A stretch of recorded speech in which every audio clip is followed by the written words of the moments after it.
Magandang araw mga kaibigan. Okay, nakabalik na ang Pangulong Marcos Jr. galing sa kanyang biyahe sa Amerika.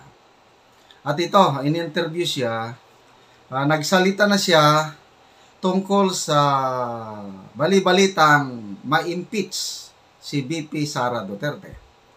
So, pakinggan natin ang kanyang mga pahayag tungkol dito, then mamaya himay-himayin natin, magbigay ako ng reaction. We just want to know what are your thoughts or reaction on the impeachment talks against Vice President Sara Duterte? Well, lahat naman kami merong ganyan eh. So I don't think it's particularly unusual. I don't think it's particularly worrisome. There will always be an element that will want to change the results of an election. Of course, binabantayan namin ng mabuti because we don't want her to be impeached. We don't want her to. She does not deserve to be impeached. So we will make sure that this is something that we will pay very close attention to. The declarations of impeachment, parang lahat naman ng presidente ini-impeach. Ngayon, Vice President pa. So I guess it's just a continuing evolution of that thinking na basta ayaw namin dyan, tanggalin natin, impeach natin. Wala naman siguro at wala naman sigurong dahilan kung hindi lang ayaw sa amin. That's not a reason to be impeached. So, sir, wala pong uniteam crackdown na tinatawag? Na? Uniteam Crackdown. Crack. I don't think so. Mas tumitibay nga eh. Dumadami yung pumupunta sa lakas, dumadami yung pupunta sa PFP. We are consolidating the unit team. It's actually become bigger and stronger than it was before. So, ayan, wishful thinking. These are the same people that talk about impeachment. They are also the same people that, wala na, nagbaklas-baklas na yung unit team. Hindi, totoo yun. Tignan na lang ninyo mga political developments in the past few months. Sir, last na, how's your relationship with her po? With Sara? How's your relationship? Excellent. We, on a professional level, I have nothing but good things to say about the work that she has done in the Department of Education. On a very personal level, we get along very well because you cannot campaign for how many months was that? We were campaigning together without getting to know each other very well. And it turns out that we are very different in many ways and we're very similar in many ways. But that makes for a good friendship. Okay, mga kaibigan. Ito, major statement galing sa presidente ito. Sabi niya, we don't want her to be impeached. She does not deserve to be impeached. Yes, agree. She does not deserve to be impeached. Anong ginawa niyang kasalanan? So, yung manarinig ko, si Professor Malotikia, walang basihan, sabi ng political strategist na ito. Yung 5 constitutional grounds or basis for impeachment, wala ni isa man ang mag-apply kay VP Sara. Ano ito? Treason, yung nagtaksil sa bayan, bribery, tumanggap ng limpak-limpak na salapi, other crimes, graft and corruption, betrayal of public trust. Yan po ang 5 basihan sa impeachment. Wala po yan. Walang nagawa ang ating VP Sara. Kaya she does not deserve to be impeached. Ganon din ang sabi ni Congressman Tulfo. Kahapon nata, in-interview siya ng isang media outfit. Ganon din niya. Walang nagawang kasalanan si VP Sara. Bakit? Anong basihan sa kanilang impeachment? So, lumalabas, itong 3 Makabayan Black, sila yung nagpapakalat nito. So, Tingnan natin. Yung sabi ng Pangulo na we don't want her to be impeached. Yan na, medyo may question mark. Para sa tingin ko, siya ayaw niya.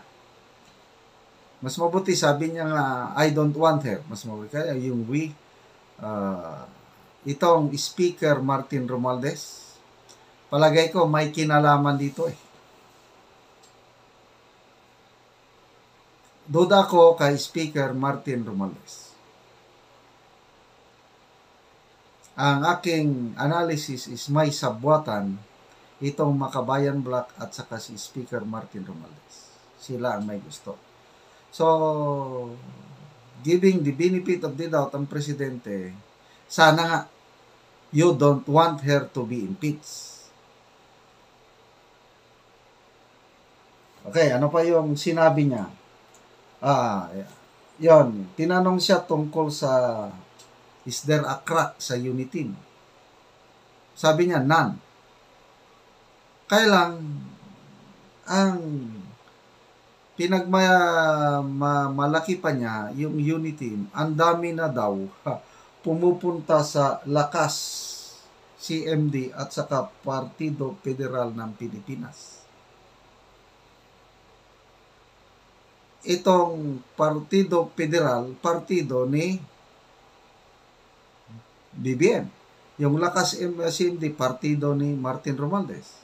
Yung sinasabi niya na lumilipat na galing sa partido PDP Laban ni Tatay Digong. Ang PDP Laban sumuporta sa kandidatura ni PBBM. PGMA sumuporta. Ngayon, initsapwera na nila si PGMA, tapos kinakalaban na nila si Tatay Digong, kinakasuhan na, papasukin na ang ICC. Pinalaya na si Dilima. So, I beg to disagree sa sabi ng presidente na walang crack. There is a crack in the UNITEAM. Kailan, gusto ko sana na mapatch up yung mga differences. Gusto sana na magkaisa ulit yung dati bang nasimulan. Kasi kung maibalik yung dating UNITEAM, ang mananalo ang taong bayan. Ngayon, may crack na. At kung hindi tumagapan, ang mananalo, itong Makabayan Black. Ang Makabayan Black ang gumagawa nitong division. Sana mabantayan ng kampo ni PBBM at ni Speaker Martin Romualdez. Kaya makita nyo ang BP Sara, wala siyang pronouncement na magpalala sa crack or division. Ang ginagawa ng ating Vice Presidente, she's trying her best to unite. Kaya tignan nyo yung confidential funds niya, hindi niya na ipinagpatuloy, sinurrender niya na kasi sabi niya very divisive. Huwag na yan para hindi tayo magkawatak-watak. Yon ang tunay na leader. Kaya saludong-saludo ko sa ating BP Sara sa mga ipinapakita niya ngayon. So, ang lumalakas, yung partido ni PBBM at partido ni Speaker Martin Romualdez, yun ang lumalakas. Pinapahina nila itong grupo ni PRRD at PGMA. So, mali. I beg to disagree.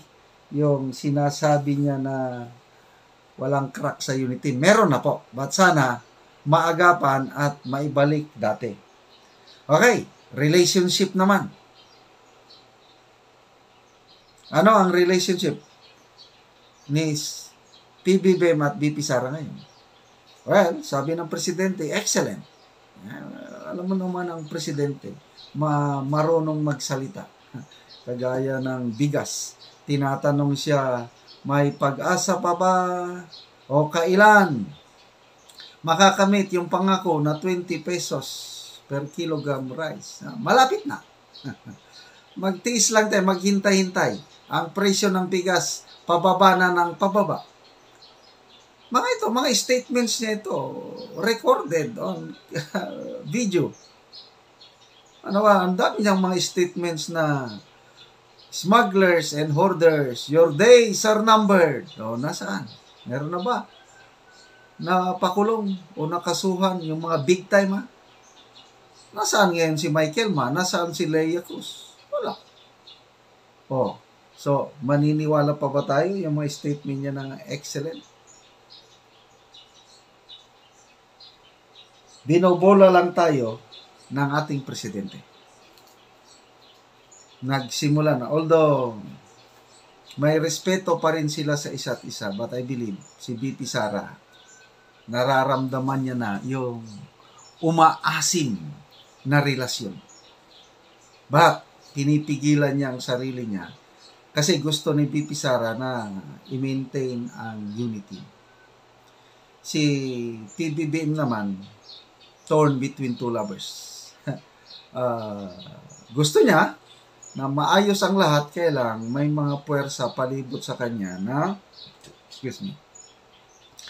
nag-i-influensya na hindi niya makayang sabing no. Kasi wala siyang magawa doon. Mag-yes ma'am lang siya. Yan ang basa ko. So, let's wait and see in the coming days or weeks kung ano ang magiging resulta nitong mga bali-balita tungkol sa impeachment.